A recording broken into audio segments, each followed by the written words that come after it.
देख रहे हैं आप और मैं हूं आपके साथ शिप्रण शर्मा। तो चलिए शुरुआत करेंगे बुलेटिन की। अपनी मांगों को लेकर राज्य के हजारों उपनल कर्मचारी जो है वो लंबे समय से आंदोलन कर रहे हैं। आज उपनल कर्मचारी सचिवालय कूच करेंगे। इसके साथ कर्मचारियों ने कार्य बहिष्कार का भी ऐलान किया। उनका साफ तौर से कहना है कि अगर उनकी मांगे नहीं मानी जाती हैं तो संगठन से जुड़े 22,000 कर्मचारी कल से ही हड़ताल पर चले जाएंगे। उपनल कर्मचारी के आंदोलन को राज्य निगम कर्मचारी महासंघ और हाइड्रो इलेक्ट्रिक एम्प्लॉयज यूनियन के कर्मचारियों ने भी समर्थन दिया है। तो आपको बता दें कि लगातार इनकी कई ऐसी मांगे हैं जिनको की सरकार कहीं न कहीं नजरअंदाज कर रही है। आपको बताते चले कि इम्पोर्टेंट चीज यहाँ पर यह है कि सुप्रीम कोर्ट ने इन मांगों को जायज बताते हुए राज्य सरकार को आदेश दिए हैं कि जल्द से जल्द इनकी मांगों को पूरा किया जाए। लेकिन राज्य सरकार कहीं न कहीं इन मांगों को पूरा करने में असमर्थ है और एक बार फिर से सचिवालय कूच करने के लिए ये कर्मचारी जो है वो कहीं न कहीं मजबूर हो चुके हैं और आज सचिवालय का घेराव करने की कोशिश की गई। और आप तस्वीरों में देख सकते हैं कि कई हजार कर्मचारी जो है वो यहाँ पहुंचे और दो अलग अलग संघ जो है उनका भी यहाँ पर समर्थन कहीं न कहीं इन उपनल कर्मचारियों को मिला है, जिसमें कि राज्य निगम कर्मचारी महासंघ है और वहीं पर हाइड्रो इलेक्ट्रिक एम्प्लॉयज यूनियन है। ये दोनों यूनियन, ये दोनों एसोसिएशन, ऑर्गेनाइजेशन इनके साथ मिलकर सचिवालय कूच करने के लिए तैयार है। तो इस खबर पर अधिक जानकारी देने के लिए हमारे साथ धनराज सर ज्वाइन कर चुके हैं फोन लाइन के माध्यम से। धनराज, आपसे जानना चाहूंगी, सुबह भी आपने अपडेट किया था, अभी भी क्या कुछ अपडेट है, इस हवाले से जानकारी दीजिएगा। क्या सचिवालय ये लोग पहुंचे, किस तरीके से घेराव करने की कोशिश की गई? जी बिल्कुल, देखिए जिस तरीके से देखा जाए जो उपनल कर्मचारी हैं वो कहना कि सरकार के सामने आर पार की लड़ाई के मोड़ में नजर आ रहे हैं, क्योंकि आज सुबह से ही कहना कि उपनल कर्मचारी हजारों की तादाद में जो है सचिवालय कूच करने के लिए पहुंचे हैं। हालांकि कूच के दौरान पुलिस ने उनको पहले ही रोक दिया और जिसके कारण पुलिस से भी नोकझोंक देखने को मिली और उसी के साथ जो है पुलिस कर्मियों ने उनको रोकने के साथ साथ कहना कि 5 आदमियों को सचिवालय भेजा था और उन्होंने अपना मांग पत्र मुख्यमंत्री पुष्कर सिंह धामी के नाम सचिव को सौंपा है। और देखिएगा कि उनकी सबसे बड़ी जो मांग है वो नियमितीकरण को लेकर है, क्योंकि उपनल कर्मचारी लगातार कहना कि पिछले कई दिनों से जो है अपनी मांग कर रहे थे नियमितीकरण की और उनका कहना है कि हाईकोर्ट ने उनके पक्ष में फैसला सुनाया है, लेकिन सरकार उनको उसके बावजूद भी नियमितीकरण करने का नाम नहीं दे रही है और सरकार जो है सुप्रीम कोर्ट जाने के मोड में नजर आ रही है, तैयारी कर रही है। लेकिन उपनल कर्मचारियों की जो मांग है वो नियमितीकरण की है, जिसका हाईकोर्ट भी फैसला सुना चुका है। लेकिन इससे कहना कहीं आक्रोश लगातार उपनल कर्मचारियों के बीच देखने को मिल रहा है और उपनल कर्मचारियों ने जो अपने मांग पत्र दिया है उसने साफ तौर पर चेतावनी भी सरकार को दी है कि यदि जल्दी इनकी मांग पूरी नहीं की जाती है तो वो हड़ताल पर भी जाएंगे और ये हड़ताल अनिश्चितकालीन होगी और जिसकी जिम्मेदारी सरकार की होगी। धनराज, ऐसी कौन सी मजबूरी है राज्य सरकार के सामने कि इन तमाम मांगों को पूरा नहीं किया जा रहा? क्योंकि सुप्रीम कोर्ट में इसको लेकर फैसला हुआ है, सुप्रीम कोर्ट ने साफ तौर से इन उपनल कर्मचारियों के हित में फैसला सुनाया है। तो क्या कुछ मजबूरी है राज्य सरकार के सामने? ऐसी कौन सी मांगे हैं इन कर्मचारियों की जो सरकार पूरे नहीं कर पा रही? जी बिल्कुल, देखिए कहना कहीं यदि सरकार की मजबूरियों की बात करें तो हजारों की तादाद में जो उपनल कर्मचारी हैं उनका वेतन भी देना पड़ता है और तमाम तरह की वित्तीय परेशानियां भी कहने की सरकार के सामने होती है, क्योंकि 1-2 कर्मचारी की बात नहीं है कि इनको कर दिया जाए नियमितीकरण और उनको तनख्वाह दे दी जाए, क्योंकि मामला हजारों कर्मचारियों से जुड़ा है और सरकार को भी इसके लिए सोचना पड़ता है, नीति बनानी पड़ती है और एक प्लान तैयार करना पड़ता है कि किस तरीके से वो अपना बजट को इन कर्मचारियों में लगा सकती है। तो यही मजबूरी कहीं न कहीं सरकार के सामने आ रही है। हालांकि सरकार का ये कहना है कि अभी मामला जो है कोर्ट में चल रहा है, कोर्ट का जो फैसला आएगा उसके बाद ही कोई निर्णय लिया जाएगा, लेकिन लगातार जो अपने कर्मचारी हैं उनकी अपनी मांगों को लेकर कहना कि सरकार के सामने डटे हुए हैं और अब एक हल्ला बोल कहना कि सरकार पर उन्होंने बोला है और साफ तौर पर सरकार को चेताया है कि जल्दी उनकी मांगों को पूरा किया जाए। धनराज, लेकिन सुप्रीम कोर्ट में फैसला आ चुका है इन कर्मचारियों के हित में, एक बार फिर से राज्य सरकार सुप्रीम कोर्ट का रुख कर रही है, तो क्या कुछ लगता है किस तरीके से समीकरण बन सकते हैं एक बार फिर से? क्या फैसला सुप्रीम कोर्ट का बदल सकता है राज्य सरकार को एक बार फिर से सुप्रीम कोर्ट में कूच करने के लिए? जी बिल्कुल, देखिए अभी सुप्रीम कोर्ट का फैसला नहीं आया है, लेकिन जब भी सुप्रीम कोर्ट का फैसला आएगा तो कहीं न कहीं उसके बाद ही जो यदि कर्मचारियों के हित में सुप्रीम कोर्ट फैसला सुनाता है तो सरकार को कहीं न कहीं उनकी जो मांगे हैं उनको पूरा करना होगा।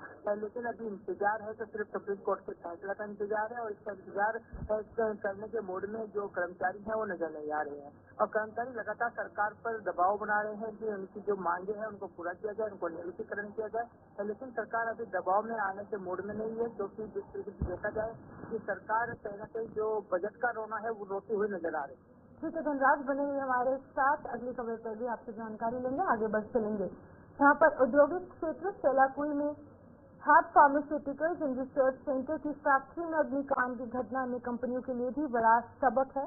क्षेत्र के करीब 40% कंपनियों में अग्नि सुरक्षा के मानकों का पूरी तरीके से पालन नहीं किया जा रहा।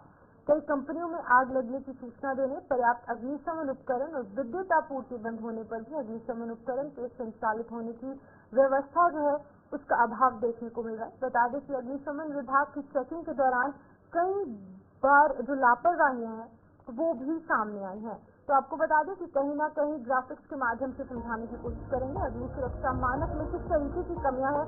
औद्योगिक इकाइयां पूरी नहीं कर रही अग्नि सुरक्षा मानक, यानी कि जो अग्नि सुरक्षा मानक है वो ये कमियां पूरी करने में असमर्थ है। छोटी फैक्ट्रियों में 2 और बड़ी फैक्ट्रियों में 3 पंप की व्यवस्था काफी जरूरी है, जो कि कहीं ना कहीं पीछे रह रही है और 40% इकाइयां जो है वो इस तरीके की अग्नि सुरक्षा मानकों में खरी नहीं उतर रही है। कहीं ना कहीं अग्नि सुरक्षा मानकों में कमी नजर आ रही है। कई कंपनियों में एक ही फायर पंप यहाँ पर इंस्टॉल किया गया है और स्मोक डिटेक्टर सिस्टम भी यहाँ पर इंस्टॉल नहीं किया गया है, जो कि काफी बड़ी लापरवाही निकलकर सामने आ सकती है। ऑटोमेटिक वाटर स्प्रिंकलर के लिए जो चेंज ओवर सिस्टम है वो नहीं लगाया गया है, यानी कि तमाम चीजें कहीं ना कहीं लैक करती नजर आ रही, जिसकी वजह से एक बड़ी दुर्घटना कहीं ना कहीं घट सकती है। औद्योगिक इकाइयों में काम करने वालों की जान जोखिम में डाल चुके हैं और कहीं ना कहीं जो कर्मचारी हैं उनके लिए काफी चुनौतीपूर्ण ये तमाम चीजें निकलकर सामने आ रही है। अग्निकांड की घटनाओं में लगातार बढ़ोतरी हो रही है और अग्निशमन विभाग द्वारा चेकिंग अभियान चलाया जा रहा है और तमाम लोगों को निर्देश दिए जा रहे हैं कि जो भी इस नोटिफिकेशन में सामने आया है उसका कड़ा पालन करना चाहिए। अगर जो पालन नहीं करेगा तो उससे कहीं ना कहीं फाइन हो सकता है। अग्निशमन विभाग द्वारा लगातार चेकिंग अभियान जो है वो चलाया जा रहा है। हर एक इंडस्ट्री में जाकर या फिर हर एक ऑर्गेनाइजेशन के अंदर जाकर चेकिंग की जा रही है। तो ये तमाम ग्राफिक्स जो कि आपको समझाने की हमने कोशिश की, 40% इकाइयां जो है वो इस तरीके के जो मानक है, जो नोटिफिकेशन में तमाम पॉइंट्स निकलकर सामने आ रहे हैं, वो कहीं ना कहीं पूरा करने में असमर्थ हो रही है। एक बार फिर से हमारे साथ धनराज ज्वाइन कर चुके हैं, धनराज से जानने की कोशिश करेंगे क्या ये पूरा मामला और किस तरीके से चेकिंग अभियान जो है वो विभाग द्वारा चलाया जा रहा है। धनराज, इस हवाले से बताइएगा, जहाँ पर औद्योगिक इकाइयां कहीं ना कहीं निकाली गई है लेकिन अग्नि सुरक्षा मानकों को पूरा करने में ये जो लोग हैं उत्तराखंड के, यहाँ पर जो बड़ी ऑर्गेनाइजेशन है, जो फैक्ट्रीज है, वो असमर्थ हो रही है। जी बिल्कुल, देखिए आपको बताता चलूं कि जो सेलाकुई है वो कहीं ना कहीं इंडस्ट्रियल एरिया माना जाता है, क्योंकि तमाम फैक्ट्रियां वहाँ पर हैं कि औद्योगिक अच्छे से है और तमाम औद्योगिक इकाइयां वहाँ पर काम कर रही है। लेकिन कहीं ना कहीं जो इकाइयां हैं वो 40% की ऐसी इकाइयां हैं कि जो कहीं ना कहीं जो मजदूर वहाँ पर कार्य करते हैं उनकी जान को जोखिम में डालते हुए नजर आ रहे हैं, क्योंकि जो मानक अग्नि विभाग के हैं वो पूरे नहीं करती है। और आप देखिएगा कि लगातार कहीं ना कहीं ऐसा जोखिम में फैक्ट्रियां उठाती, क्योंकि हाल ही में सेलाकुई के अंदर औद्योगिक फैक्ट्री में आग लगी थी और जिसके कारण कई मजदूर झुलस गए थे। लेकिन उसके से सबक लेते हुए कहीं ना कहीं अब अग्निशमन सख्त होता हुआ नजर आ रहा है। तमाम चेकिंग अभियान अग्निशमन की तरफ से चलाया गया है। तमाम ऐसे जो फैक्ट्रियां हैं या औद्योगिक है कि जहाँ पर इस तरह के मानक पूरे नहीं हो रहे हैं तो उनको नोटिफिकेशन भी दिया जा रहा है और उनको बताया भी जा रहा है कि जल्दी वो अपने मानक पूरे कर लें, क्योंकि लगातार देखा जाता है कि जो मानक है वो पूरे नहीं हो पाते हैं। कई कंपनियों में एक ही फायर पंप है तो स्मोक डायरेक्टर सिस्टम भी नहीं होता और इसी के साथ जो ऑटोमेटिक वाटर स्प्रिंकलर के लिए चेंज ओवर सिस्टम लगाया जाता है वो नहीं होता है। तो ऐसे में कहने के अब अग्निशमन ऐसे जो फैक्ट्रियां हैं उन पर कहने की कार्रवाई करने के मोड में नजर आ रही है। धनराज, जानना चाहूंगी, जिस तरीके से यहाँ पर नोटिफिकेशन तो जारी की जा रही हैं, लेकिन इनको ग्राउंड लेवल पर इम्प्लीमेंट किस तरीके से करना है वो कहीं ना कहीं विभाग की जिम्मेदारी है, शासन प्रशासन की जिम्मेदारी है। तो किस तरीके से कड़े कदम उठाने की जरूरत है, क्योंकि कर्मचारियों की जान भी जोखिम में पड़ सकती है अगर कोई बड़ी अनहोनी हो जाए, कोई बड़ा अनटूवर्ड इंसिडेंट यहाँ पर हो जाए? जी बिल्कुल, देखिए जिस तरीके से कर्मचारियों की जान जोखिम में डालकर ये कंपनी वाले जो है काम कर रहे हैं, क्योंकि जो मानक है अग्निशमन के वो पूरे नहीं करते हैं, तो इसके ऊपर कहीं ना कहीं प्रशासन को और सरकार को भी एक बड़ा कदम उठाना अति आवश्यक होगा, क्योंकि यदि इस तरह का कदम नहीं उठाया जाता है, जो मानक है अग्निशमन के वो पूरे नहीं होते, तो कभी भी उनको जोखिम उठाना पड़ सकता है। लेकिन जिस तरह से देखा गया अभी जो अग्निशमन विभाग की तरफ से लगातार कार्रवाई की जा रही है और नोटिस दिए गए हैं कि 3 महीने के अंदर कहीं ना कहीं उनको ये नोटिस दिया गया है कि 3 महीने के अंदर जो मानक है उनको पूरा किया जाए। यदि वो 3 महीने के अंदर मानक पूरे नहीं करते हैं तो कहीं ना कहीं चालानी कार्रवाई अग्निशमन विभाग की तरफ से की जाएगी और उस पर बड़ा जुर्माना भी कहीं ना कहीं औद्योगिक क्षेत्रों में लग सकता है। लेकिन उससे पहले कहीं ना कहीं इनको एक मानक जरूर पूरे करने होंगे और अब आगे आने वाले समय में कहीं ना कहीं जो भी फैक्ट्री होगी उसको तभी परमिशन मिलेगी जब वो पूरे मानक अग्निशमन से वहाँ पर पूरे कर लेंगे, वरना उसकी जो परमिशन होगी उसको कैंसिल कर दिया जाएगा। तो इस तरीके से कहीं ना कहीं अब अग्निशमन सख्त हुआ है, तो लाजमी है कि आने वाले समय में जो कमियां औद्योगिक क्षेत्रों में है अग्निशमन को देखते हुए वो कहीं ना कहीं पूरी होती ही नजर आएगी। धनराज बने रहेगा, अगली खबर पर भी आप इससे जानकारी लेंगे, आगे बढ़ चलेंगे जहाँ पर अगली खबर की ओर प्रस्थान करेंगे। राज्य के स्थापना दिवस के उपलक्ष्य में आज शाम को हरिद्वार में भव्य ड्रोन शो, दीपोत्सव और भजन संध्या कार्यक्रम का आयोजन किया जाएगा, जिसमें कि मुख्यमंत्री पुष्कर सिंह धामी बतौर मुख्य अतिथि के रूप में प्रतिभाग करेंगे। जिलाधिकारी हरिद्वार प्रमेंद्र सिंह ने यहाँ पर बताया है कि दीपोत्सव कार्यक्रम के अंतर्गत हर की पौड़ी पर HRDA द्वारा शाम 5:55 पर और 6:25 के मध्य 500 ड्रोन के द्वारा भव्य और आकर्षक ड्रोन शो का प्रदर्शन किया जाएगा और उसके तुरंत बाद नगर निगम और विभिन्न संगठनों के सहयोग से शाम तकरीबन 6:30 बजे के करीब हरिद्वार के 50 घाटों पर लगभग 3,50,000 दीपक जलाए जाएंगे। इसके पश्चात रात्रि में मालवीय द्वीप पर भजन संध्या कार्यक्रम का आयोजन किया जाएगा, जिसमें कि प्रसिद्ध भजन गायक कन्हैया मित्तल द्वारा मनमोहक प्रस्तुतियां दी जाएंगी। तो जिस तरीके से आपके सामने तस्वीरें हैं, कई तरीके की तैयारियां यहाँ पर इस दीपोत्सव को लेकर की गई हैं। तो धनराज से जानना चाहेंगे, धनराज आप बताइएगा किस तरीके की तैयारियां वहाँ पर ग्राउंड लेवल पर देखने को मिल रही है? बिल्कुल, देखिए जो उत्तराखंड का स्थापना दिवस है 24वां स्थापना दिवस पूरे प्रदेश के अंदर मनाया जा रहा है, क्योंकि आपने देखा होगा कि कई कार्यक्रम मुख्यमंत्री पुष्कर गांधी ने 9 नवंबर को किए थे और तब से ही कहीं न कहीं लगातार उत्तराखंड के अंदर इस तरह के कार्यक्रम किए जा रहे हैं, क्योंकि युवा महोत्सव उत्तराखंड के अंदर चल रहा है। और वहीं हरिद्वार के यदि मैं बात करूँ तो हरिद्वार में आज गंगा दीप उत्सव किया जाना है, वो भी कहीं न कहीं उसी के अंतर्गत किया जा रहा है, क्योंकि स्थापना दिवस मनाया जा रहा है। और इस स्थापना दिवस के उपलक्ष्य में ही गंगा दीप उत्सव में लगभग 3.5 लाख दीपों से जो है आज हरिद्वार जगमगाती हुई नजर आएगी। और इसके साथ ही आप देखिएगा कि 500 ड्रोन से यानी कि जो ड्रोन है वो 500 लगाए जाएंगे और उनका जो भीड़ है वो आकर्षक रहेगा, वो ड्रोन शो रहेगा। यानी कि उत्तराखंड राज्य स्थापना के दिवस पर जो दीपोत्सव किया जा रहा है कि 500 ड्रोन के साथ कहने से प्रदर्शन किया जाएगा और इसकी तैयारी भी पूरी प्रशासन के द्वारा कर ली गई है और तमाम जो ड्रोन है वो हरिद्वार पहुंच चुके हैं और अब शाम को यानी कि कहा जा सकता है कि शाम 5:55 से लेकर 6:25 के बीच जो 500 ड्रोन है वो अपना धनराज यहाँ पर इतना बड़ा कार्यक्रम होने वाला है, मुख्यमंत्री भी यहाँ पर प्रतिभाग करेंगे। जाहिर सी बात है कि वहाँ पर हजारों की तादाद में लोग भी पहुँचेंगे, तो लोगों में कोई भगदड़ ना हो या फिर इस तरीके की कोई अप्रिय घटना ना हो, उस तरीके से किस तरीके के इंतजाम जो है वो प्रशासन शासन द्वारा किए गए हैं? जी बिल्कुल, देखिए उत्तराखंड एक धर्म नगरी है और धर्म नगरी के अंदर इस तरह का उत्सव का एक अपने आप में बड़े महत्व रखता है, तो इसको देखने के लिए कहीं न कहीं हजारों की तादाद में जो श्रद्धालु हैं वो भी वहाँ पहुंचेंगे, क्योंकि मुख्यमंत्री पुष्कर सिंह धामी खुद इस कार्यक्रम में पहुंच रहे हैं और इतना ही नहीं बल्कि कई कैबिनेट मंत्री भी इस कार्यक्रम में मौजूद रहेंगे। तो कहीं न कहीं जो सुरक्षा की दृष्टि से प्रशासन है, पुलिस प्रशासन है, वो कहीं न कहीं मुस्तैद है और तमाम जो सुरक्षा की दृष्टि से कहीं न कहीं वहाँ पर इंतजाम किए गए हैं और पूरे इंतजाम वहाँ पर किए गए हैं। लेकिन एक बड़ी बात यह है कि वहाँ पर जो है इतनी तादाद में जो श्रद्धालु रहेंगे उनके बैठने की व्यवस्था और उनके तमाम जो प्रदर्शन वहाँ पर होंगे उनके देखने की व्यवस्था पुलिस प्रशासन की तरफ से कहीं न कहीं मुकम्मल की गई है। ठीक है धनराज, बहुत बहुत शुक्रिया तमाम जानकारी देने के लिए। यहाँ पर धनराज गर्ग जो है वो तमाम चीजों को लेकर अपडेट कर रहे थे। अभी की बात की जाए तो कुछ ही देर में यानी कि 2 से 3 घंटे के अंतराल के बाद यहाँ पर दीप उत्सव आयोजित किया जाएगा और 500 ड्रोन के माध्यम से ड्रोन शो का आयोजन भी देखने को मिलेगा और इस बड़े कार्यक्रम में कहीं ना कहीं तमाम जो बड़े दिग्गज नेता हैं, जो बड़ी पर्सनालिटीज हैं, वो पहुंचेंगे। इसी के साथ साथ मुख्यमंत्री पुष्कर सिंह धामी भी इस कार्यक्रम में प्रतिभाग करेंगे और हजारों की संख्या में लोग भी यहाँ पर पहुंचेंगे और शासन और प्रशासन द्वारा सभी तरीके की तैयारियां मुकम्मल कर दी गई है। आगे बढ़ चलेंगे जहाँ पर उत्तराखंड में पहली बार बन रही योग नीति पर मंथन शुरू हो चुका है। नीति के तहत योग केंद्रों के अनिवार्य रजिस्ट्रेशन के साथ प्रोत्साहन की यहाँ पर जो चीज है, यहाँ पर प्रोत्साहन का प्रावधान है, वो भी किए जाएंगे। बता दें कि उत्तराखंड राज्य में दिसंबर महीने में आयोजित होने जा रहे अंतर्राष्ट्रीय आयुर्वेद सम्मेलन की तैयारियां जोरों शोरों से जारी है और ऐसे में संभावना है कि इस सम्मेलन से पहले राज्य की पहली योग पॉलिसी लागू हो सकती है। दरअसल साल 2023 से ही आयुष विभाग प्रदेश के लिए योग नीति तैयार करने पर काम कर रहा है। हालांकि आयुष विभाग ने योग नीति का मसौदा तैयार कर शासन को अध्ययन करने के लिए भेज दिया है। मुख्य रूप से इस योग पॉलिसी में प्रदेश की योग संबंधित विधाओं को बढ़ाने पर विशेष जोर दिया गया है और ऐसे में योग पॉलिसी को जल्द से जल्द धरातल पर उतारने के लिए सभी संभव प्रयास किए जा रहे हैं।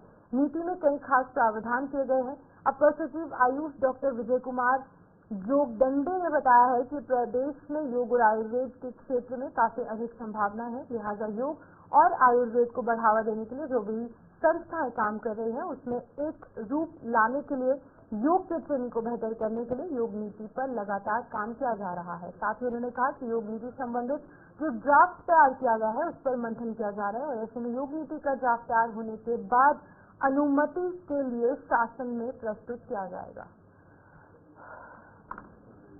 राज्य में योग और आयुर्वेद को लेकर काफी संभावनाएं परिलक्षित हो रही हैं और योग और आयुर्वेद को बढ़ावा देने के लिए उसके जो भी संस्थान कार्य करते हैं उसमें एक रूपता लाने के लिए और क्वालिटी संस्थानों के माध्यम से योग आधारित जो भी प्रशिक्षण है और जो अभ्यास है उसको और सुदृढ़ बनाने के लिए राज्य में योग नीति के ऊपर कार्य किया जा रहा है। अभी ड्राफ्ट के जो बिंदु होते हैं उन पर चर्चा की जा रही है और मैकेंजी संस्था के साथ भी इस संबंध में उनकी मदद सहयोग लिया जा रहा है।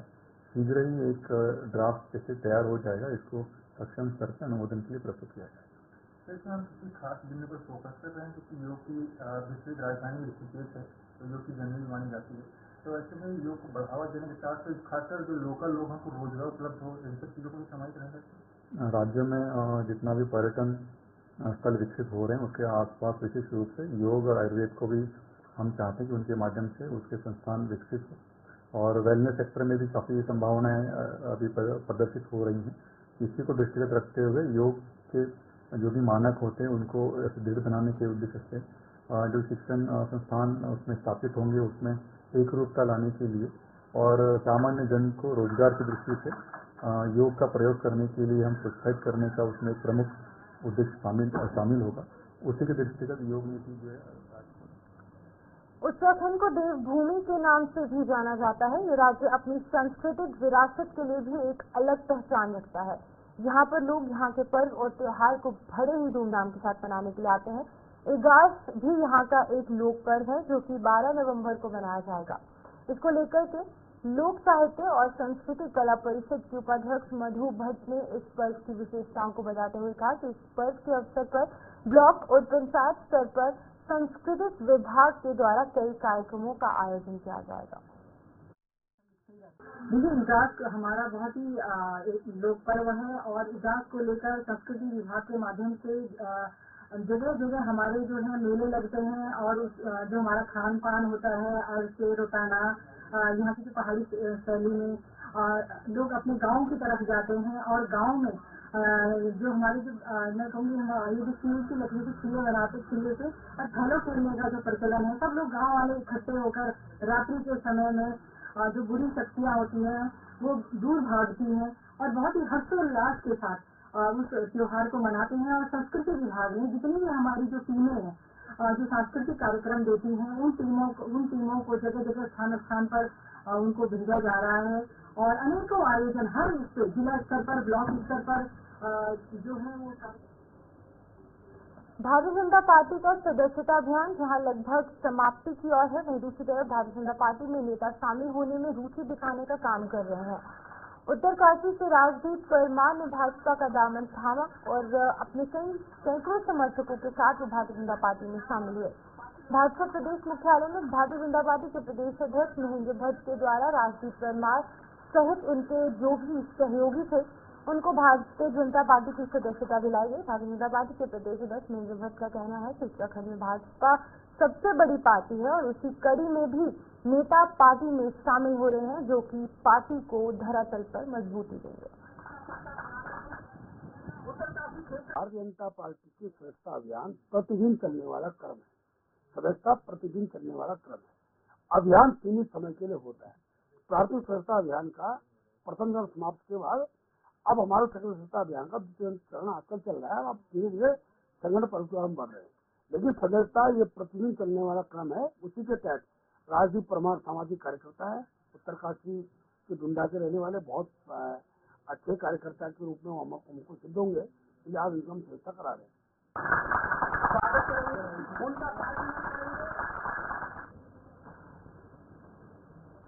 केदारनाथ विधानसभा उपचुनाव के लिए भारतीय जनता पार्टी जीत के प्रति आश्वस्त है। भारतीय जनता पार्टी प्रदेश प्रवक्ता विपिन चंथोला ने कहा है कि प्रधानमंत्री नरेंद्र मोदी का केदारनाथ के प्रति स्नेह जो है वो मुख्यमंत्री पुष्कर सिंह धामी का जनता को दिया गया भरोसा, केदारनाथ की जनता का भाजपा को मिल रहा प्यार है।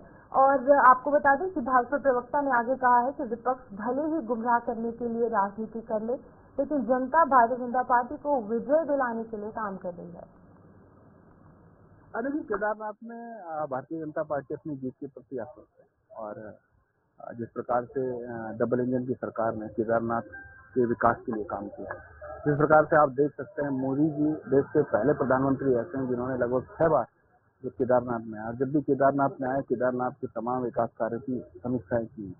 जब भी मुख्यमंत्री जी उनको मिलने जाते हैं तो वो जरूर केदारनाथ के कामों के बारे में और केदारनाथ में किस प्रकार से पुनर्स्थापना के और विकास के काम चल रहे हैं उनके बारे में जरूर पूछते हैं और समीक्षाएं भी करते हैं। निश्चित रूप से केदारनाथ के अंदर जिस प्रकार से हमने काम किया है, मैं कह सकता हूँ कि भारतीय जनता पार्टी की जो प्रत्याशी है वो रिकॉर्ड मतों से इस बार जीतने वाली है और निश्चित रूप से केदारनाथ की जनता को पता है कि विकास के साथ उनको रहना है और आप देखिएगा 23 तारीख को पूरी केदारनाथ की जनता मतों के आधार पर। भारतीय जनता पार्टी के कवासी मंडल में बैठक का आयोजन किया गया। जिला प्रभारी सुशील चौहान, जिलाध्यक्ष देहरादून ग्रामीण मीता सिंह, मंडल अध्यक्ष दिवान सिंह, मंडल उपाध्यक्ष बच्चा शर्मा सहित अन्य पार्टी नेता और कार्यकर्ता यहाँ मौजूद थे। बैठक में पार्टी के कार्यकर्ताओं से पार्टी के संगठनात्मक ढांचे को मजबूत करने का आह्वान किया गया। इसके साथ ही बैठक में आगामी चुनाव के लिए रणनीतियों पर भी चर्चा की गई।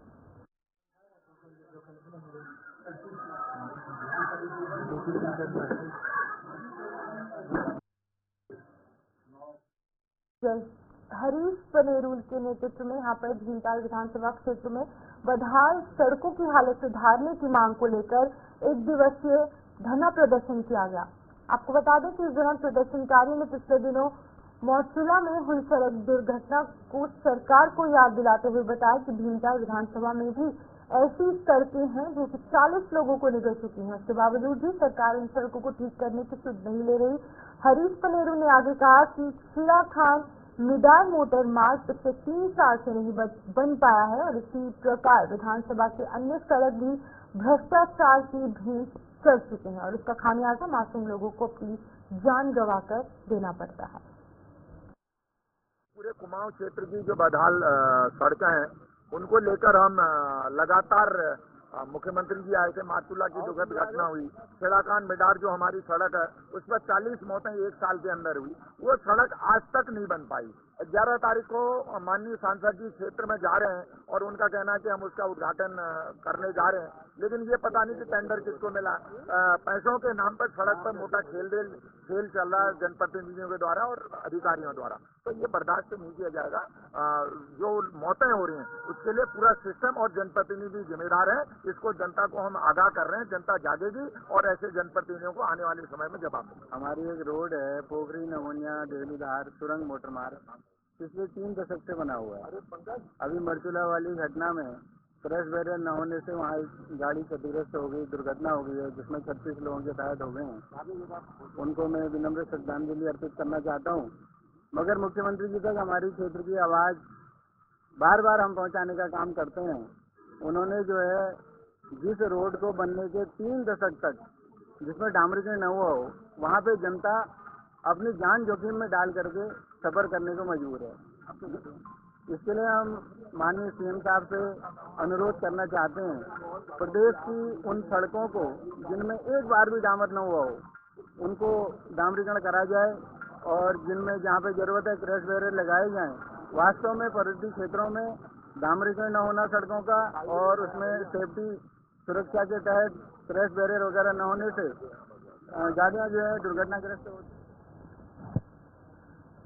तो चलिए फिलहाल इस बुलेटिन में इतना ही। मुझे दीजिए इजाजत और आप बने रहिए गुलिस्तान न्यूज़ के साथ।